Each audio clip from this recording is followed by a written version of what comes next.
Hey, all you holistic hipsters out there, it's that time.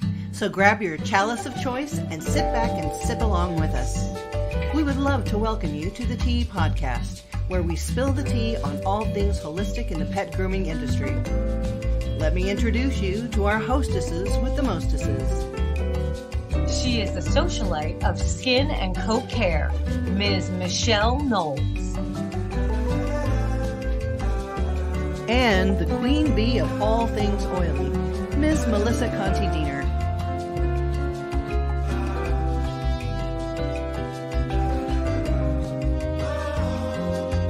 And guest host, a cute little kitty with murder mittens, Erin Shank.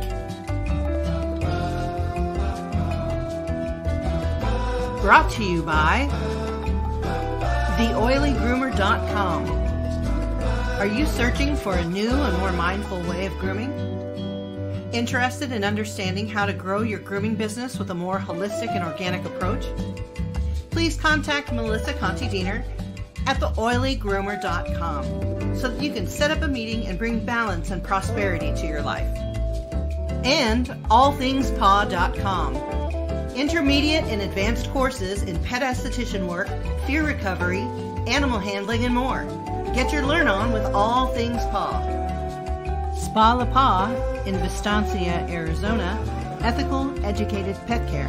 And extra special sponsor, Emily Davis with Silver Caverns Artwork. The Herbal Paw Apothecary, consultations, customized kits, ear and wound support, and the home of Dewdrops, barrier repair for depleted skin. Now, let's get the tea party started.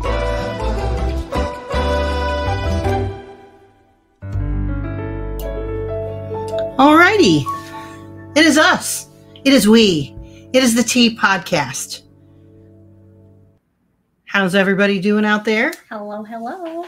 And we have our brand new special guest host, Erin Shank, the home of the murder mittens. So, we'll start this off our usual way. What's in your teacup? So, I have this delightful little Mount Fuji mug my husband graciously got me in Little Tokyo with your special proprietary brand. It has no mark. Yeah, it's just my regular blend that I love, that I talk about all the time. And I have my little mushroomy cup that I got from my friends from Spa La Paw. And it is also my proprietary blend. And you can even tell that there's actually tea in it this time, Hal. Oh, yeah. So how have you been doing? Been good, busy, working nonstop, grinding. Nature took a hit at me, got a fever recently. It was oh, it's time to sleep, baby girl. Yeah, yep. So what's going on with the salon? Are you guys doing anything new for the season or gearing up for when the snowbirds come back in the fall? What's going on? Well, we do have our seasonal masks that we do. Right now we have our summer peaches and cream mask, and we're gearing up to start creating our fall mask because as the seasons change, so does skin needs.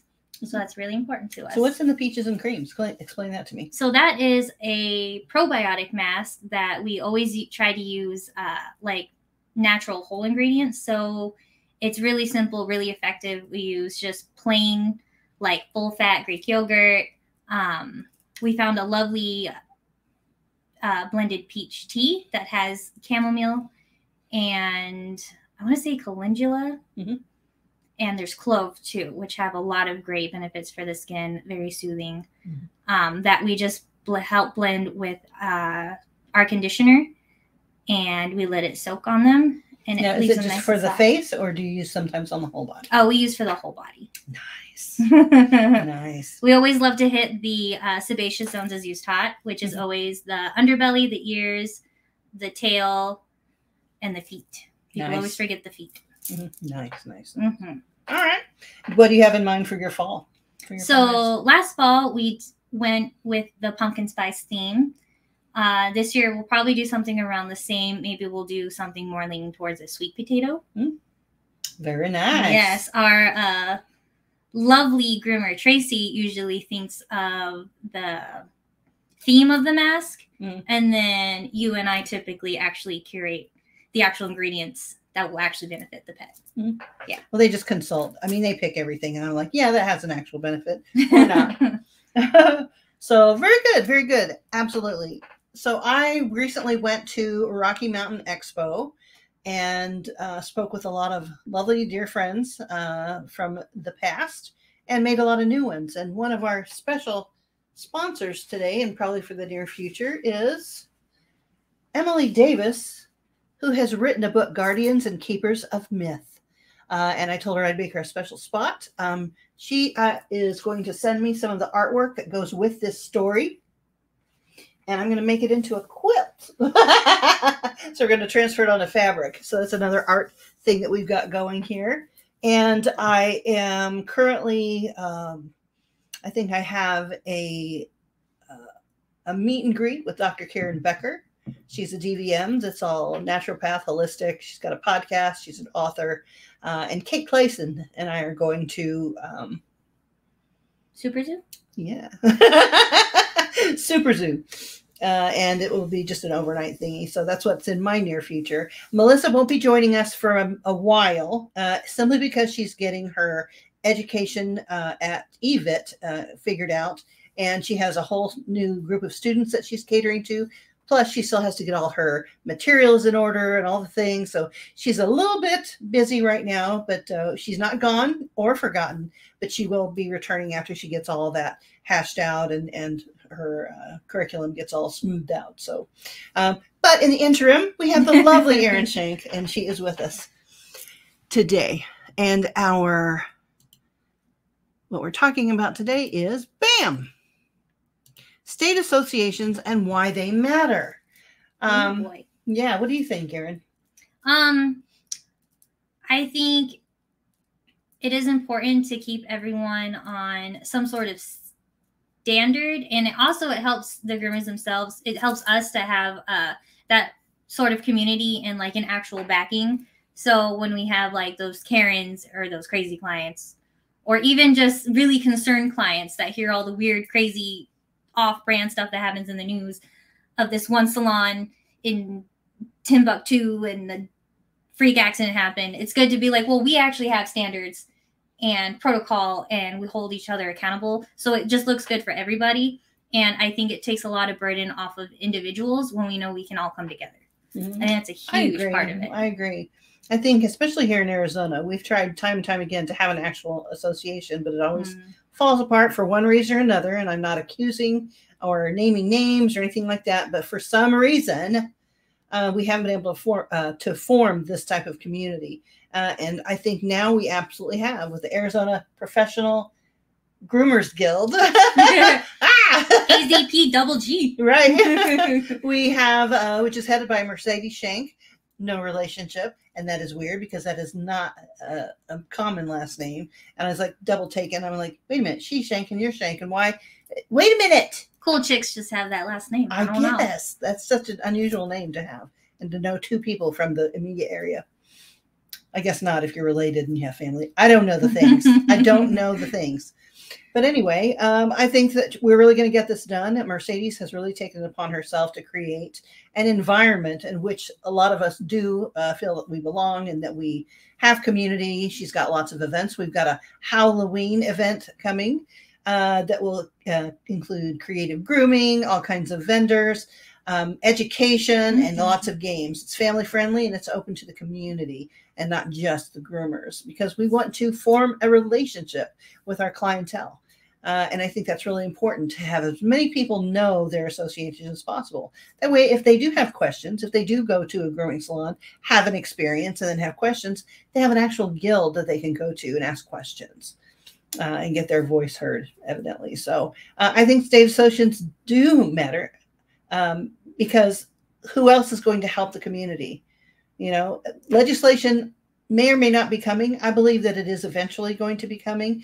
And it is a lot easier for the state to talk to an association of groomers than one groomer here and one groomer there who really doesn't want things to happen. Oh, yes. So I just think that it's a really good idea for every state. And then every state association should be associated with every other state at some level. That way we can unify and come together as an industry like never before. I think it's important to build a community that everybody can depend on, everybody can go to for questions, and at a national level, absolutely address any legislation that might be coming around the turn. Mm-hmm. And I think it's important to nip this in the bud right now.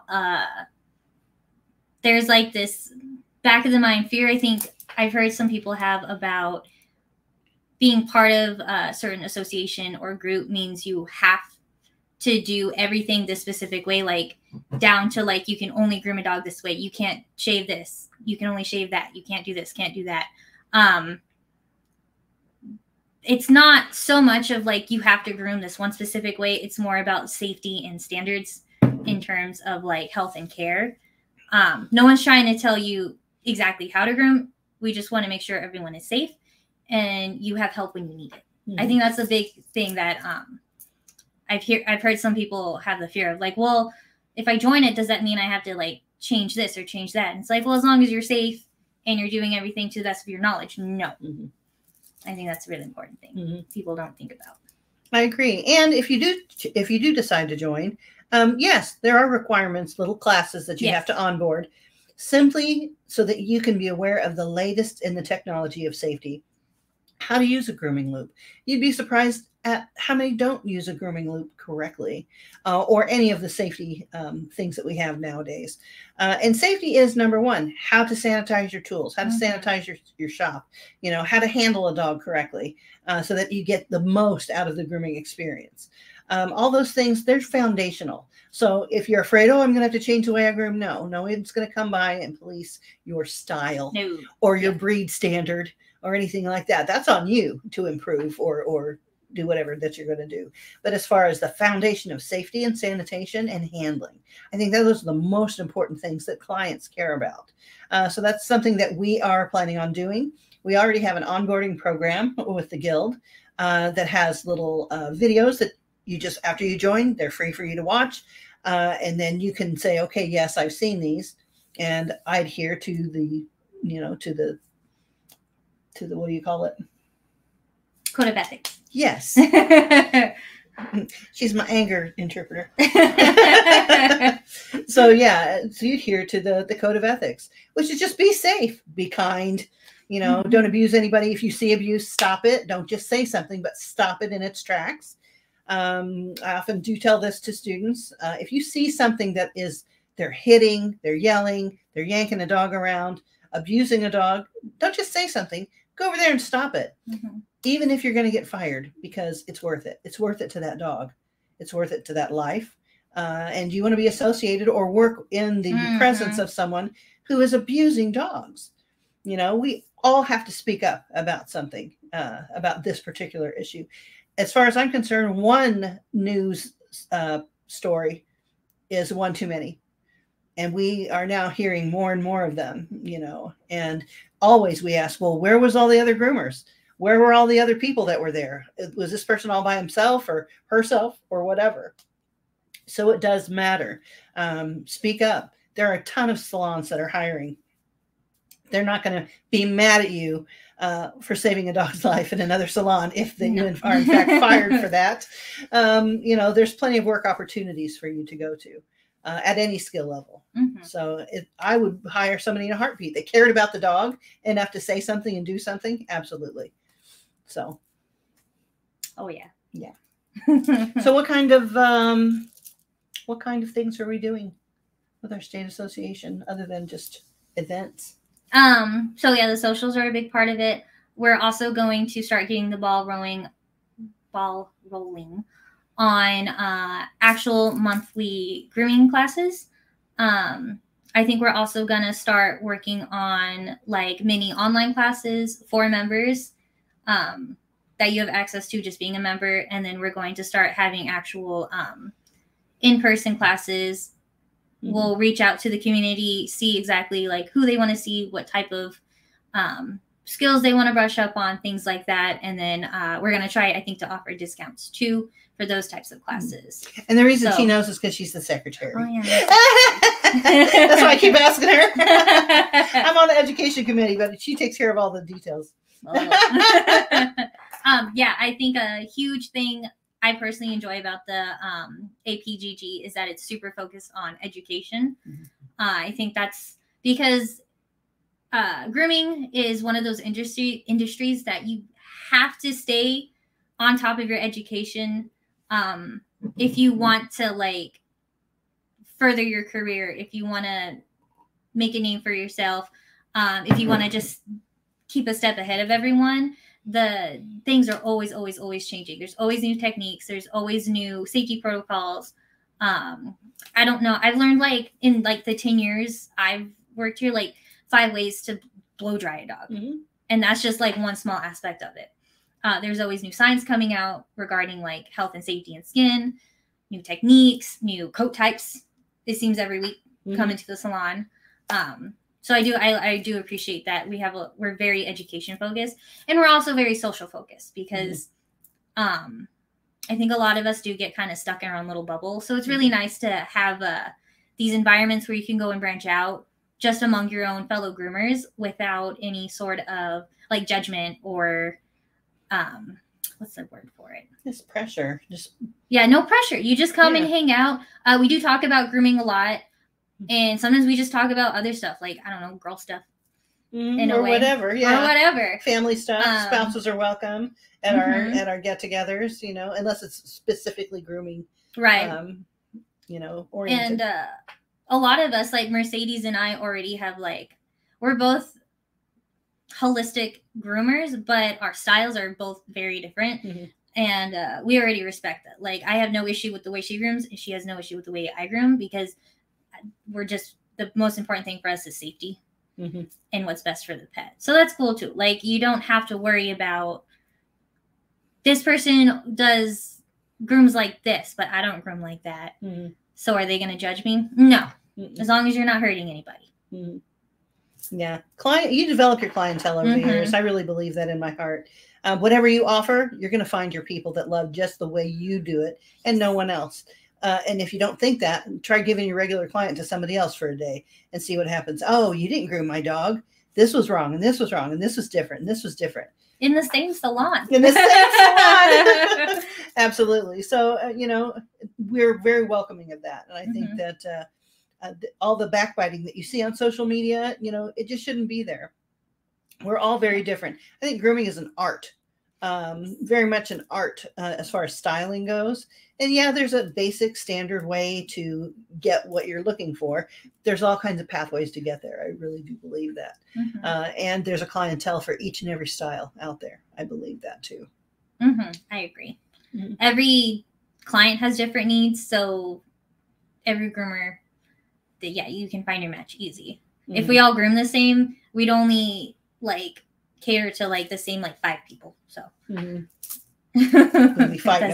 would be the competition. There's no competition right now. There's so many dogs. And like 5 of us. And sometimes your client doesn't get along with you just because you're different personalities. That's true. Like, it's no big deal. Have them go to somebody else. It's fine.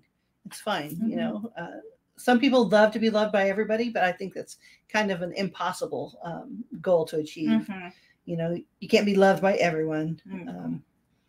Just by enough people so that you can pay your mortgage, right?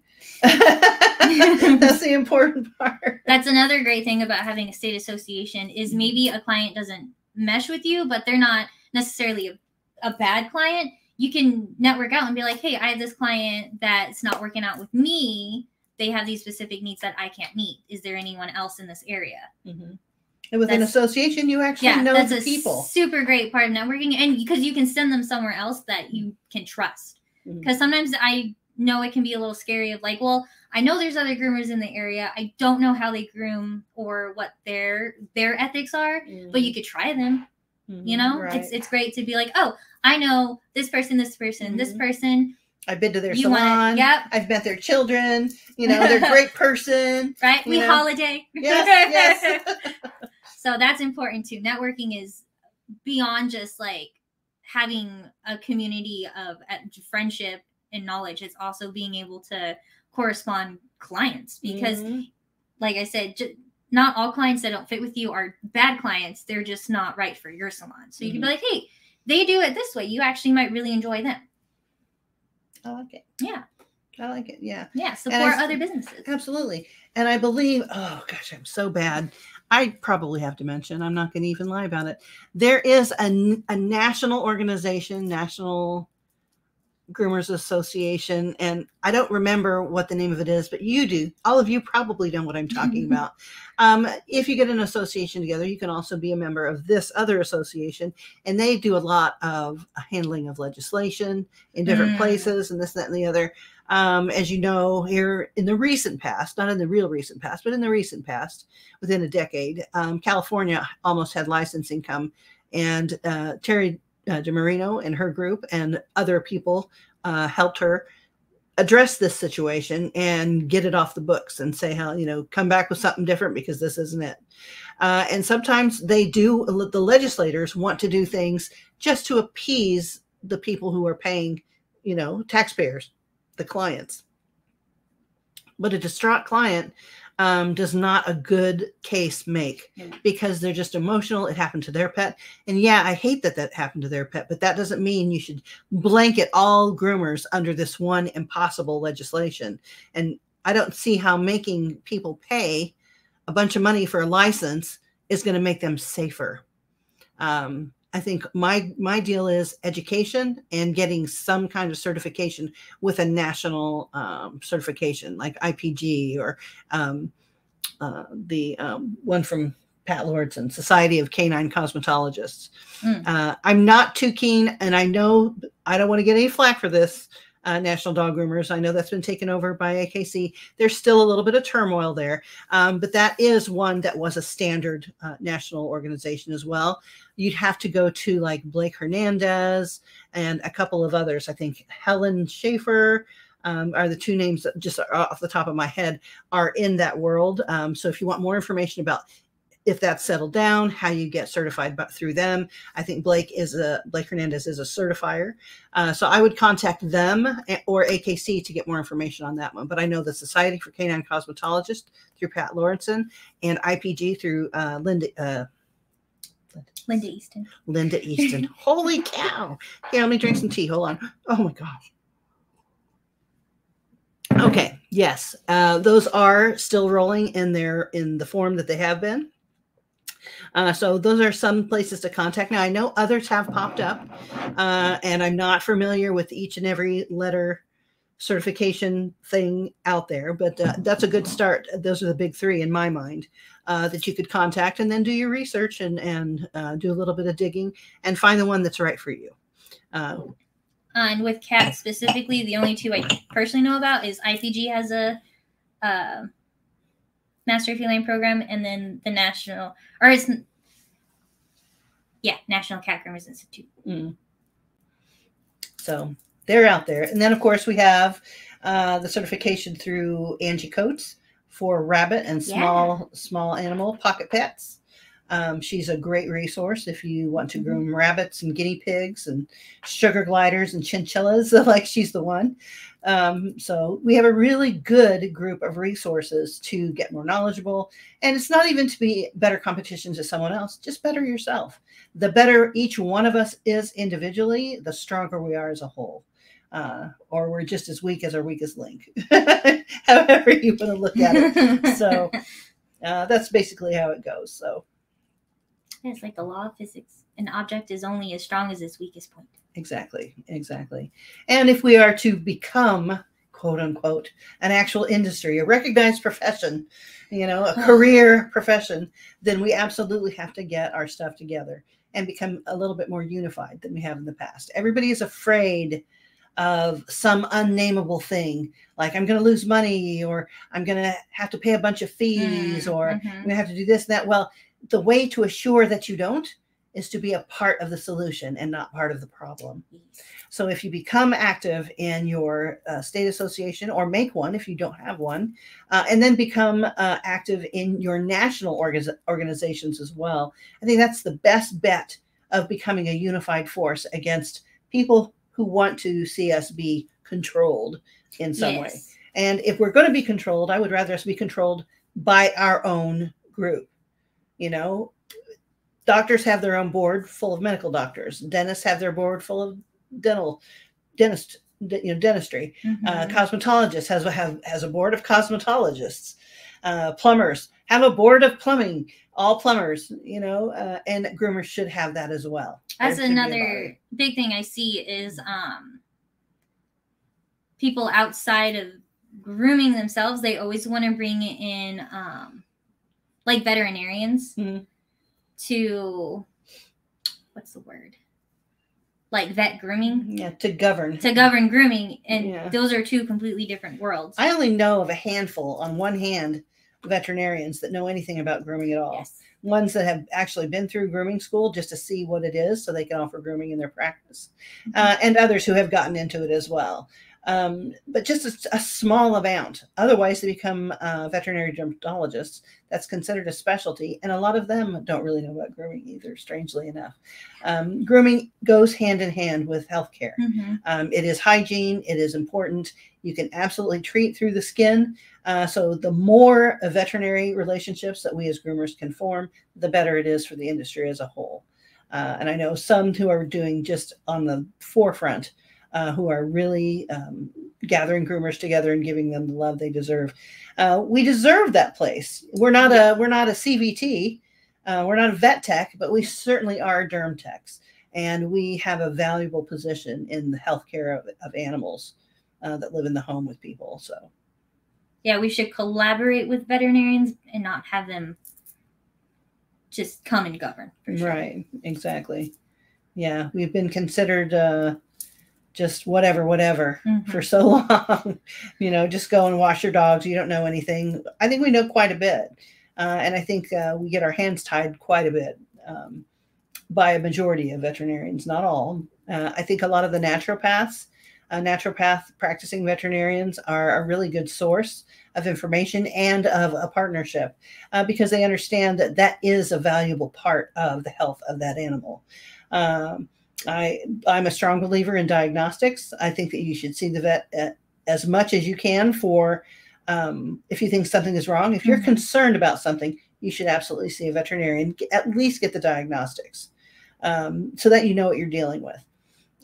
There are ways to wash a dog or provide therapeutics without a diagnosis, but absolutely you should get that diagnosis first. You're not just spitting in the wind and throwing a bunch of product hoping that it's going to work because you don't know exactly what you're dealing with.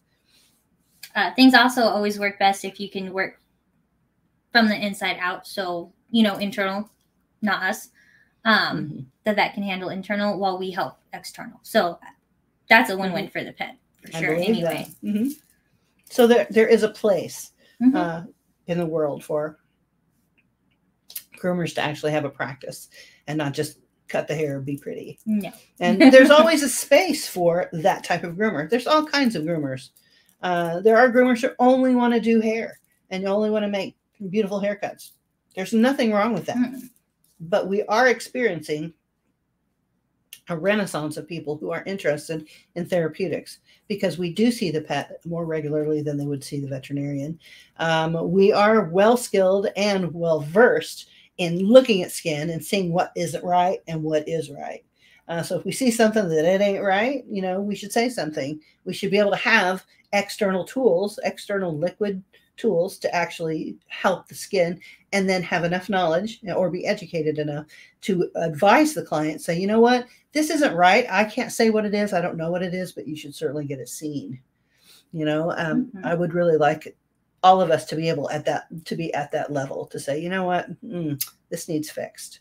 Or simply say, I can't give a haircut today because I don't know what's going on with the skin. And I know a lot of groomers are afraid to do that for some reason. They're afraid they don't want the client to be mad at them or lose the client. But in the end, every client you lose because you care about the dog, if the client tells anybody, yeah, she wouldn't groom my dog because she said that it might have an infection, but she didn't know. Well, that client is going to hear, oh, you mean the groomer cared more about your dog than you did? You know, and you get 5 more clients in place of a client who doesn't believe in your type of practice. I think that holistic grooming, which is caring about the whole entire pet, not just the hair, is coming of age.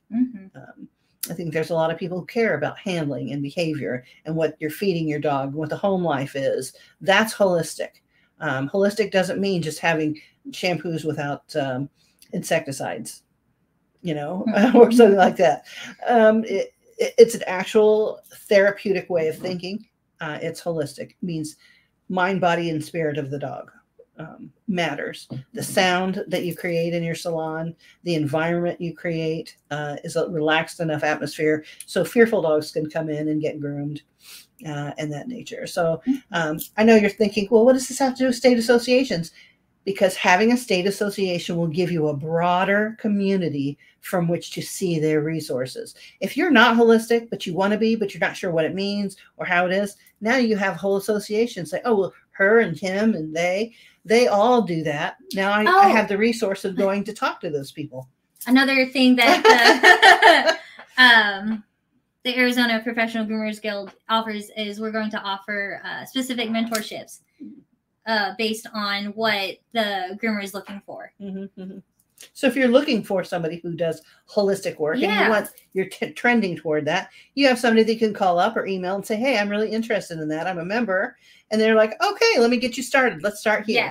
Yes. Start reading this. Start looking at these videos. Point you in the direction of the mentor you need. If you want to have perfect trims on your poodles, or like, you know what? I know somebody who does really good poodles. Start there. Creative grooming, cats. I don't think we have a small animal person yet. We'll work on that. Oh, I'm sure we will. I'm sure we have one. That. But we don't know who they are yet. We don't know yet. But we're gonna reel them in. We'll find you. Absolutely. Yeah, that's another thing is we're gonna be offering mentorships, even base level mentorships of people who are just getting their toes into grooming, who just need to learn fundamentals, things like that too. Yep. So if you're a beginner, don't be afraid to join your guild. Or your association. That's where the fun is. That's where the learning is. That's where the education should be. And that's great on your resume for when you're going to actively seek out grooming jobs or bathing jobs. Is you're like, look, I actually have actual professional training under a state association. And our grooming guild is also, it's been, we applied for and received nonprofit status. We're all the way legal beagle. Oh, yeah, we're legitness. Yeah, she's got all the legit. Mercedes ain't playing around. Not at all. No. Yeah. And I know if we can do it here in Arizona, you can do it in your state because we have tried over and over and over to have one. We just needed the power and the stubbornness and the commitment of Mercedes for sure. Oh, she's a powerhouse. Yeah, she really is. She's getting it done. So I do recommend everybody to either form or get in touch with their state association. Don't worry about all the legalese and this, that, and the other. Worry about what they're offering. Yes. And I think that's another point we should talk about as well. If I pay my $60 or $40 or $80 or $20 to my state association, and what am I getting? I'm a member. What am I getting? Am I getting just a pin and a certificate and then nothing else? The reason to join a state association or a guild would be to get that community, that information, that education, all the thing, the networking. There should be events available for you to meet your other groomers in your state and get together and find out, what direction do we want to go as a state, and start there. So I think that's really super important. All right. I think we've covered it. I think we're there. So if you have any questions, as usual, please make a comment, give us an email, let us know what's going on. Contact your state association. Contact the association. Oh, that's exactly what we're here for. Absolutely. And get it going. We're more than just groomers. We're a powerhouse. We're an important and needed part of our communities. And we love each and every one of you. And as usual, may your next step be your pet.